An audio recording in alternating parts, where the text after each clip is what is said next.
Hello and welcome to Cash Chats, the podcast from Be Clever With Your Cash that helps you make the most of your money. I'm Amelia Murray.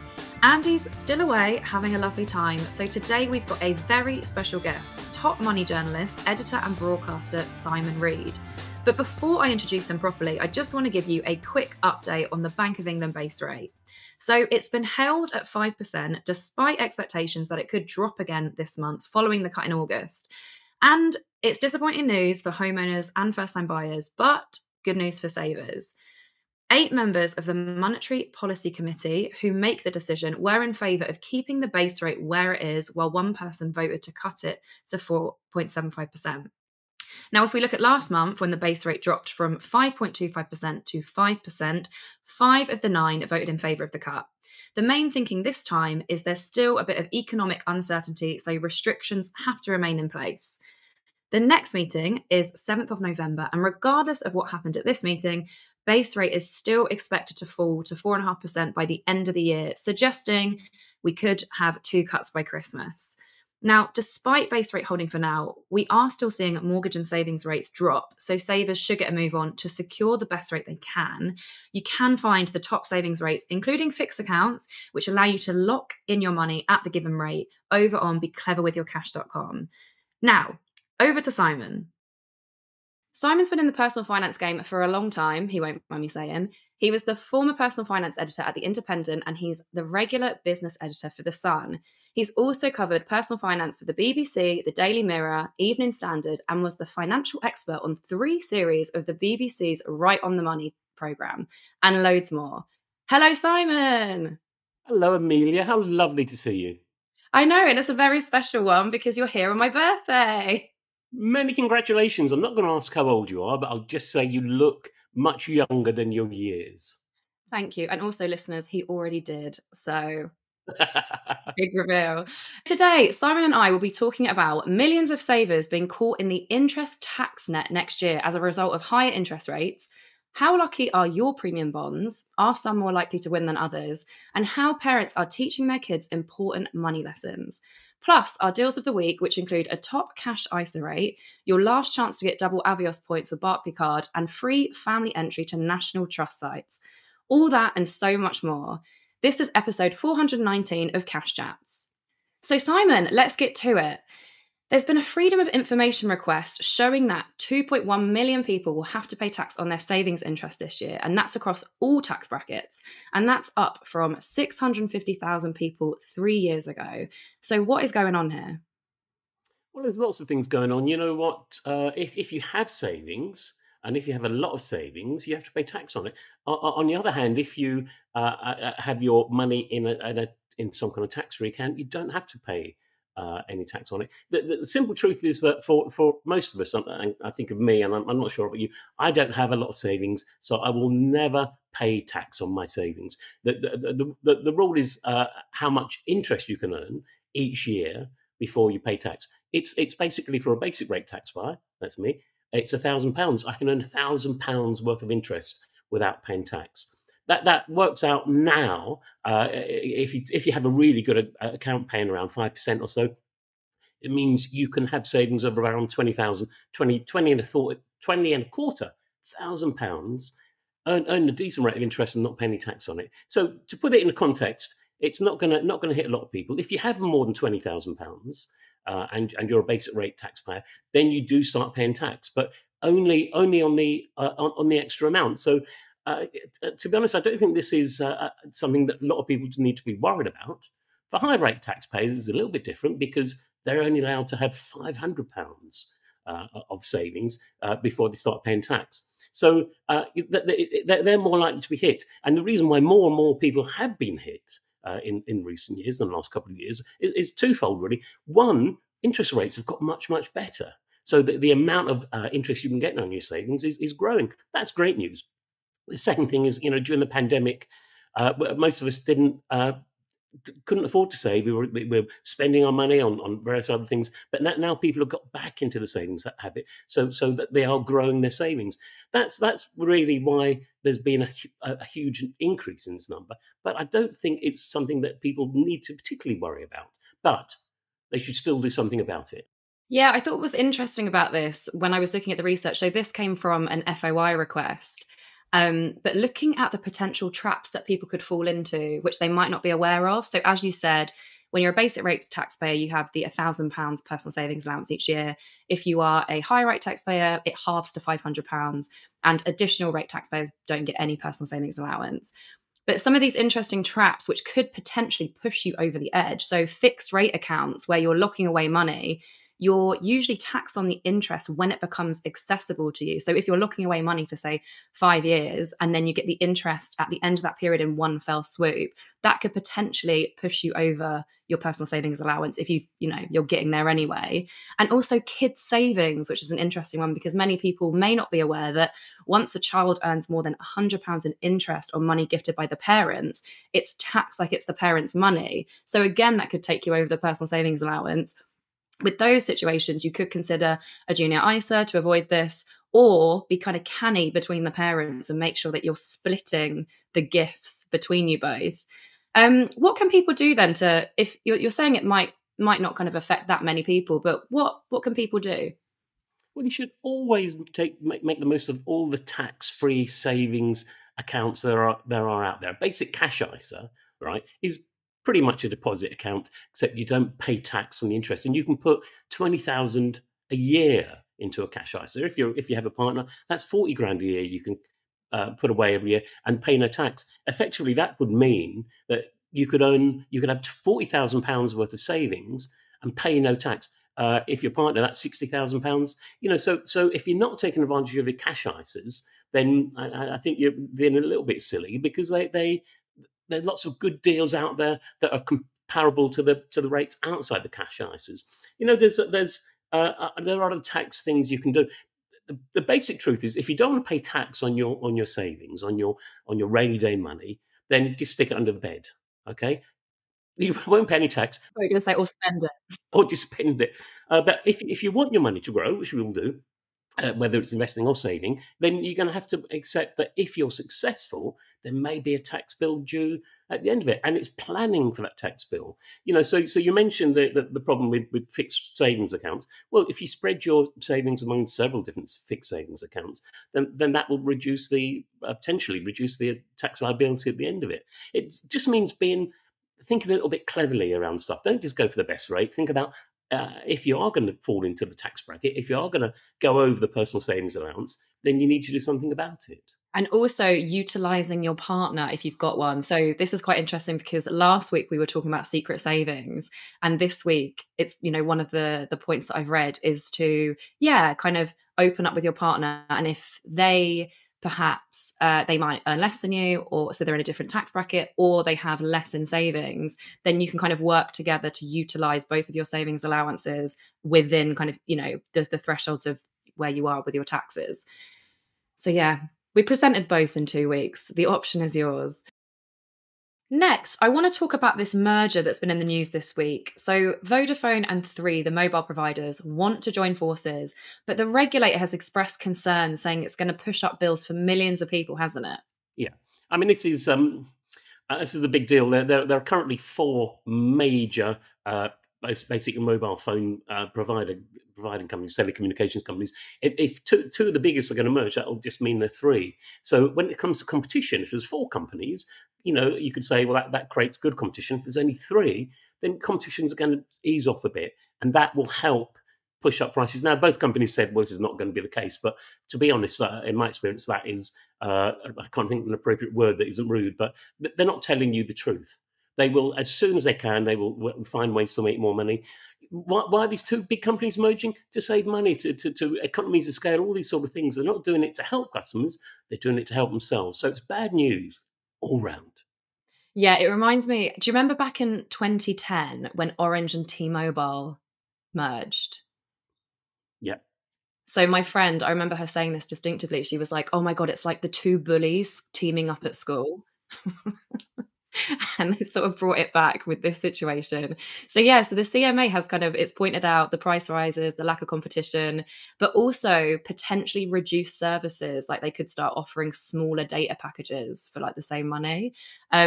One of the positives, it said it could improve the quality of mobile networks and also kind of accelerate the deployment of 5G. But I guess we're going to see. So it's gone back with some remedies. The decision at the moment isn't final, but it will make a decision on December the 7th. So yeah, we'll update you when we know more. But it's not, yeah, it doesn't feel like a great move. No, I think that the basic thing is it should make everyone think about their contracts, and people who just roll over every year, they're losing money and they're losing out. That's the thing. I hate to say shop around, but you should always be shopping around for a better deal. No matter what your supplier says, they want to keep you and charge you as much as they can. So that's the simple lesson. Exactly. Brill. So from telecoms giants to big banks, we've had an announcement from Lloyds this week saying it's going to be closing another 55 branches by the end of next year. So that includes Lloyds, Halifax, and Bank of Scotland. And it means that the banking group is going to have shut almost 300 branches in 2 years. So what does this mean for customers? It's just not good news. I mean, but let's face it, this has been going on for years. I think in the last 9 years, 6,000 branches have closed down. That's an incredible amount. If you go back to the say 30 or 40 years ago, each of the big banking networks had hundreds of branches, thousands of branches around the country, and they've been gradually reducing them because for a simple thing, it's profits. Okay, having a physical presence, having a branch costs them money. If they can make you do all your stuff online or through an app, that's much more economically sensible for them. So that's what they want all customers to do. It's this whole sea change with banks. If you go back, if you remember Dad's Army, there was a character, Captain Mannering, who ran a bank. Then banks were about service. They didn't try and flog you stuff as soon as you came in the door. They looked after your money. They advised you it's about service. That all changed in the 80s when banks realised they can make much more profits through mortgages, by flogging insurance, and they became much more about just a high street banking supermarket, if you like, trying to flog stuff. And then they realised that we don't need these branches; we can flog them off for money and save a lot of money by just having the call centres and so forth. It's symptomatic of what they are. It annoys me intensely because there are some people who still use a branch. I'm not one of them, to be honest. But there are some people who still do, and they need to have that chat. They need the help, they need the money. There's lots of reasons why people need branches, and banks withdrawing them just because they don't care about customers. I'm gabbling a bit because I'm really quite passionate about this. I'm quite annoyed, but it's unstoppable. Eventually, I think the big banks will probably have regional offices around the country, maybe only 60 or 70 of them. And it'll be they'll say something like, "Oh, you're not more than 20 miles away from one of our regional offices." Anyone can do that, but that's not helpful to customers. That's just helpful to them. So it's just symptomatic of the big banks don't care.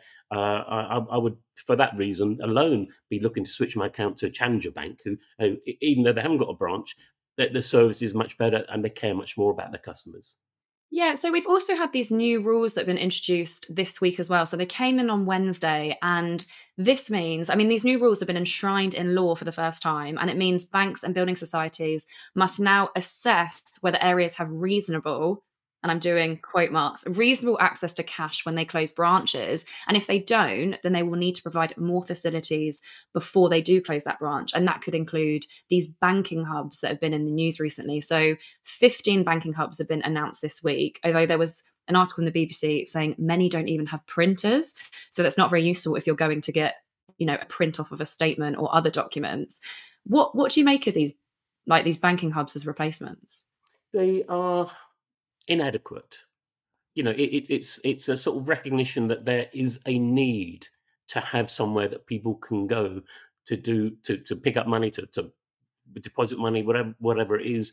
But having a banking hub, often it's post office or something. Now, my local post office, every time I go up there's a queue of people with parcels. Now, the chances of me actually getting to the counter and doing any banking transactions are I haven't got time. I can't wait. So they're inadequate.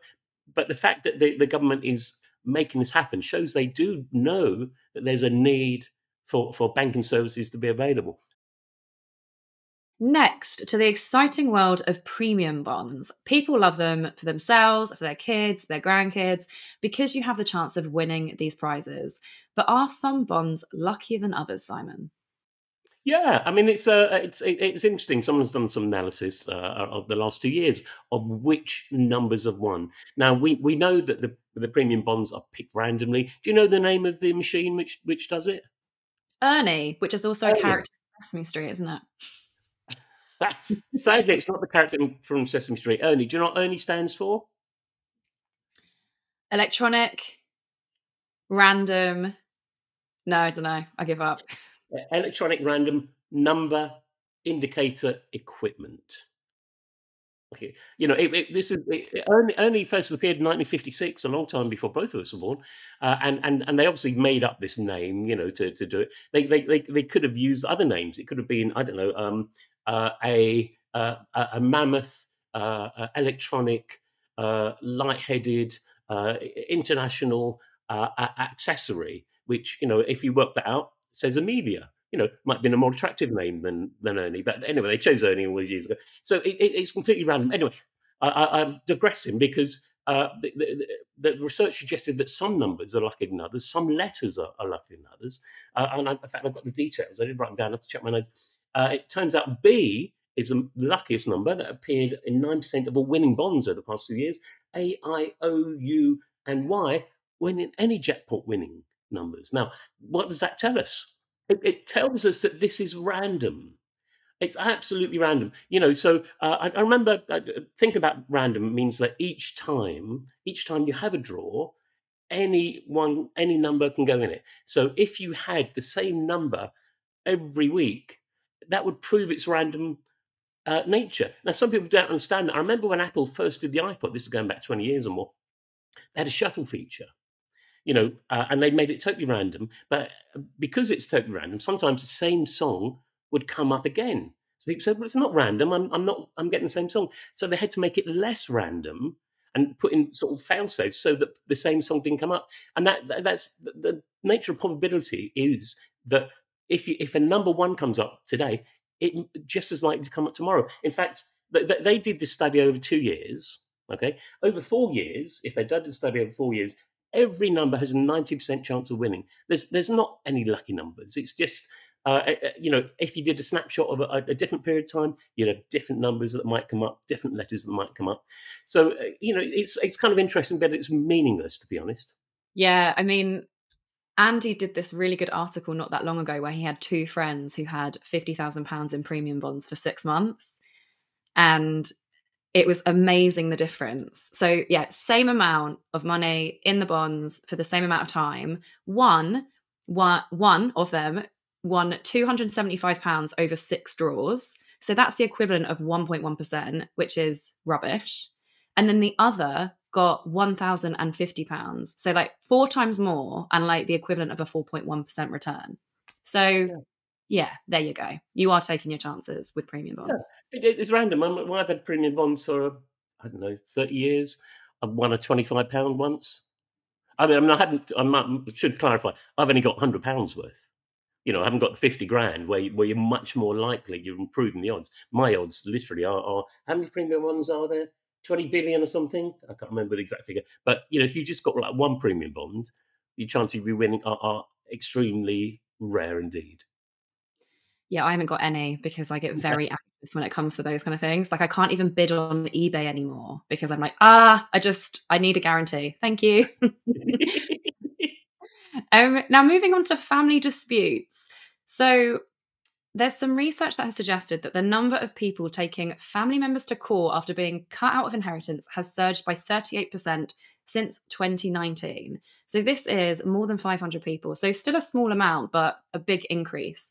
So what's going on here? Well, it's a tiny amount, to be honest. I mean, 559 people. But the fact is that I hate wills, I hate inheritances because they just create discord within families. I always encourage everyone to sit down, with their children, with their siblings, with everyone else, and say, "This is what I'm doing. This is why I'm doing it," to stop any disputes. But in recent years, cost of living crisis is probably the heart of this problem. The people thought, I'm a bit strapped for cash. Dad or mum's died, and I think I should have some of that money. So there are more disputes. I'm not sure what this says about families not getting on. And I have had a couple of friends who have been in this situation, and a member of the family has contested the will, has caused all sorts of problems. And in fact, the net result of that was each time they put in some sort of kind of objection, that incurred legal costs. And these can be tens of thousands of pounds. So with the legacy, that can shrink the legacy. I mean, there was a famous Dickens book where it was contested for years, and by the time it was resolved, all the legacy was gone. That's the danger of contesting things. You're just spending money, and there's no real gain or purpose. Yeah, so I find it a little bit contentious as well. Like there's something that gets really ugly around challenging inheritance after someone's gone. And I think it can cause, if there are already family rifts, it can cause them to go even deeper. So the cost of living crisis was cited as one suggestion about, why it's on the rise. High property prices is kind of another reason, and also more complicated family structures, so second marriages, more of those kind of blended families, which was given as a reason. But what I thought was interesting is like the law behind it. So British law states that people can leave their estate to anyone they want. We know that. But under the Inheritance Provision for Family Independence Act 1975, the court can override someone's will if it failed to make reasonable financial provision for certain people, like the deceased spouse or their children, which is interesting because it's like, okay, well, now if you've fallen out, you haven't divorced your spouse, but you might not get on, and you might want to pass the money straight on to the children. The spouse can challenge that. Anyone who was financially supported by the deceased can make a claim, including cohabiting partners and ex-partners who have not yet remarried. Interesting one there. And then when ruling on an Inheritance Act claim, the court will consider the financial needs of the person, cut out the will, the size of the estate, and the responsibilities the deceased had to the applicant.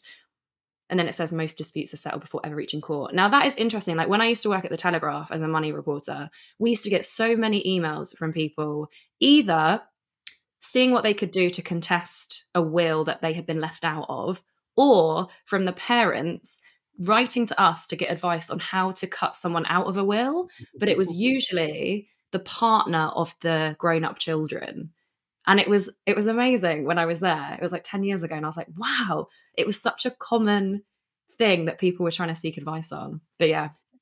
I think it's a horrible thing. It's all about greed, and you're right mentioning that the families. If someone's remarried and there's other children involved, everyone can think, well, I want a stake in this, especially if there is a big property now. Lots of people have £1 million properties. They may not have a large estate, but they have £1 million properties, and family members think, well, I want some of that. Yeah, I'm just thinking if I want to leave all of my money to a cat's home, I don't want anyone coming, I'll haunt you from beyond the grave if you're challenging my decision that I've made. Got to save the cats. And finally, our last story this week is looking at financial education and where we are getting it from. So official financial education is on the curriculum in England, but it only starts at secondary school. And 80% of secondary schools are academies, and they can kind of do what they want with the curriculum anyway. So there's a real lack of consistency. I was actually talking about this a few months ago on the radio around the impact that financial education has had on like the first set of Gen Z who would have received it. And it's quite, it's quite varied. There's not that much consistency because we still don't really know how it's being delivered. And there doesn't seem to be like one straight way to do it. But this story, we've got some parents who've spoken to the newspaper telling it how they are teaching their children about money. And they have a few different approaches, don't they? Yeah, I mean, truth is, preparing a child for adult life involves teaching them about a lot of things. And money can seem a bit less important than other things, but do you know what? It's not, because money affects all their decisions in later life. So if you can start teaching children, as early as possible about money management, what money can achieve, what it does, then that's better. I think there's some stats to say that you should start as early as 5 or 6. You don't want to teach them about the stock market necessarily, but just to give them some basic things. And people have been doing various things, such as I did mention stock market. I did like one story where this guy said he bought children shares in things they liked, such as McDonald's or Apple, so he can say, look, you own part of this. If this company does well, then your little share saving will increase in price, and that's fascinating for children because it's actually practical. That's what education should be about: practical stuff. I like football. The season ticket is £1,000. How can I afford it? This is how you can afford it. You get the reward from good money management. Yeah, there was a couple of other examples that I quite liked as well. So, I mean, the pocket money for tasks is quite straightforward and kind of teaching kids, the value of earning your own money, and then, yeah, receiving it. There was the parents who were charging rent to their 25-year-old, which I thought was really funny because they referenced it like it was kind of controversial.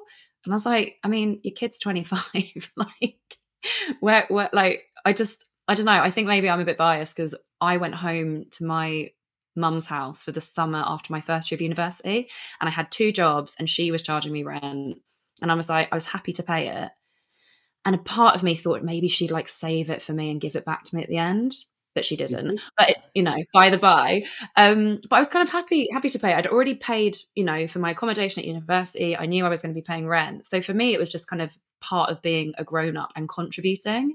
And there was another woman in that article who was saying she has these money dates with her kids where they sit down once a month and they talk about the previous month, where what they've given, what they've saved, what they've spent, and then she kind of handles like the fourth category, which is investing.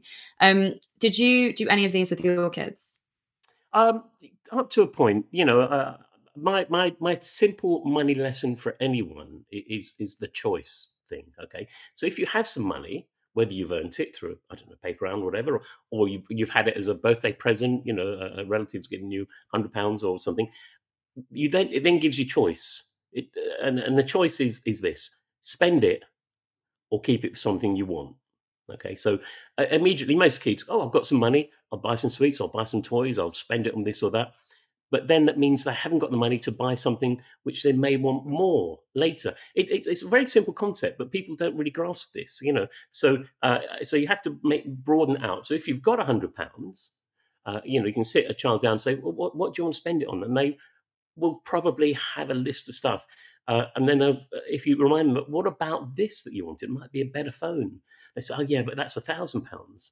Well, how can you get that phone? Maybe if you save this 100 plus 100 you get from Auntie Nora plus this, and then you start building up and you give them ways to understand that money can give them what they want rather than. Do you know one thing I hate is retail? The idea of retail therapy. Oh, I'm a bit sad. I'm a bit low. I'll go and spend some money. That is a noise. It really does boil my. It angers me. It really does, because if you go and spend money, you haven't got it. So rather than having retail therapy, think about uh, something that you want. It could be a holiday. It could be a new car, whatever, something bigger, and then put the money for that. And then once you start thinking this way, you start getting into the sort of savings habit, understanding that money's there for you. It's not just like, oh, I must spend it as soon as I can. It helps you achieve the things you want. And that's it for the money news today. Thank you so much for joining us, Simon. Where can people find you? Oh, you can just find me on all the usual social media things. I'm very noisy on Twitter, or X is now called. I'm on Blue Sky. I'm on Threads. I'm on LinkedIn. I'm on Facebook. I'm on Instagram. Uh, Find me in pubs, in football stadiums, in theatres, in music venues. I like drinking cocktails, so cocktail bars. Just look around. You might find me there. Amazing. The omnipresent Simon Reed, everyone. Thank you so much. Thank you, and have a lovely birthday. Thank you. Now, as promised, I'm going to quickly take you through my favourite deals of this week. First up, it's your last chance to get the double Avios reward with the Barclaycard Avios credit card. Right now, you can get 10,000 points instead of the usual 5,000 when you spend £1,000 in the first 3 months. That's the equivalent of 50 quid in Nectar points if you decided to swap them. You'll also earn one Avios for every £1 you spend, and if you spend £20,000 in 12 months, you can get an upgrade voucher for BA flights. It's only open to people who've not had any Barclaycard in the past 6 months, and the offer ends the 26th of September, so that's next Thursday. Next, if you're looking for an easy access cash ISA, there's been some battling between providers Chip and Trading 212 this week. We saw a flurry of movement from Trading 212, where it went from 5% to 5.05% to 5.1%, and then weirdly back down before going back up to 5.1% again. Chip was paying 5.07%, and it's now at 5.12%, which is the highest rate for now. This does include a 0.28% bonus, and the rate is variable, so it could change at any time. Do keep an eye on our ISA tables, which we update twice a day to make sure you're keeping up with it all. Pizza Express has got a deal where if you buy one pizza in one of its restaurants, you get another for £1. Now, there's been a bit of a dearth of Pizza Express deals recently. They used to be 10 a penny, so it's good to see this one has made a comeback. It's only available Sunday to Thursday, and it only applies to its classic pizzas. Now, a few things to consider. You have to dine in, and you'll need to be a member of the Pizza Express Club. You'll also have to apply the offer within the app. So autumn is here, and if you're after a wholesome day out, the National Trust is giving away a free family day pass. It's just for the one visit, but you can use it at one of its 200 sites, which include castles, gardens, and manor houses. It is a family pass, so 2 adults and up to 3 children can use it, or 1 adult and up to 4 kids, but you can also use it just for yourself or with a friend or a partner, as up to 2 adults can use it too. You have to sign up on the website, and it's valid until the 18th of October. And finally, one from Cafe Nero. So if you've got the Cafe Nero app and you scan it when you buy a hot drink, you'll be given the option to spin and win a prize. I did this the other morning, got myself a free drink, and it looks like every time you spin, you win. So you can get the free drink like I did, or a golden bonus stamp, and the top prize is free coffee for a whole year. Cafe Nero told me it's designed to get customers who've got the paper loyalty card onto the app, but all customers can use it. And it runs until the 7th of November. And that's it. Thank you so much for joining me this week. If you want to read the articles we've spoken about today, you can find them at becleverwithyourcash.com or in the show notes. We'll be back with another show on Tuesday, and Andy's back from his holiday next week. Woohoo! So we'll both be with you on Thursday. See you then.